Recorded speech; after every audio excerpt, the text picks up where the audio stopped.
I know people think they know a lot about reconciliation because we throw the term around a lot. But I mean, as you've discovered on this first trip through it, it's kind of in the House a 9-layer sandwich of stuff, of sandwich meat from 9 different sources. Your committee had about $350 billion of input into this bill. But there's plenty of times, I'm sure, when you want to reach over into House Ways and Means and say, hey, what about this piece? But you're kind of stuck within your own jurisdiction.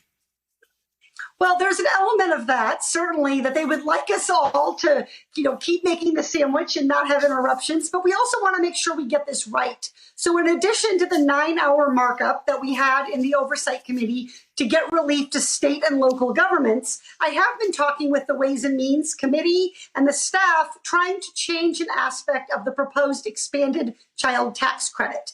The proposal that they've made would give less tax credit and less money to kids who are living in single-parent households. I think of that as a single-parent penalty, and I don't think it should exist. So I'm trying to get parity so that any child, no matter whether their parents are married or single, whether they're being cared for by a grandparent or another guardian, that child gets the same additional benefit so they can help have nutritious food, high-quality childcare, and good housing.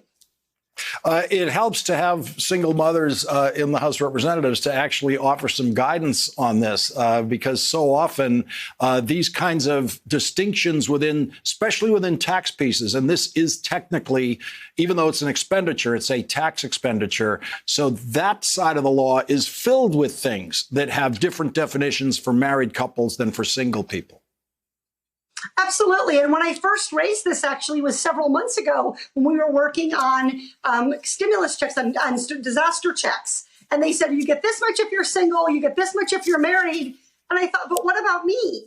My tax filing status is head of household. And there's a lot of people who take that tax filing status. And I began to ask questions, and the committee staff was just wonderful in helping me dig into this and understand this. And I said, why is it this way? And they said, nobody ever really asks about it. So here I am, I'm asking about it, and we're having a debate about it, and really proud to be leading this effort with my colleague, Ayanna Pressley, who herself was raised by a single mom. So Ayanna really knows what's it like to be a kid and not have some of the things that you need to succeed.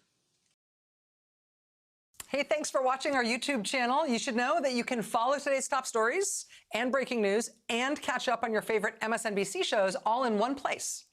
Download the NBC News app today.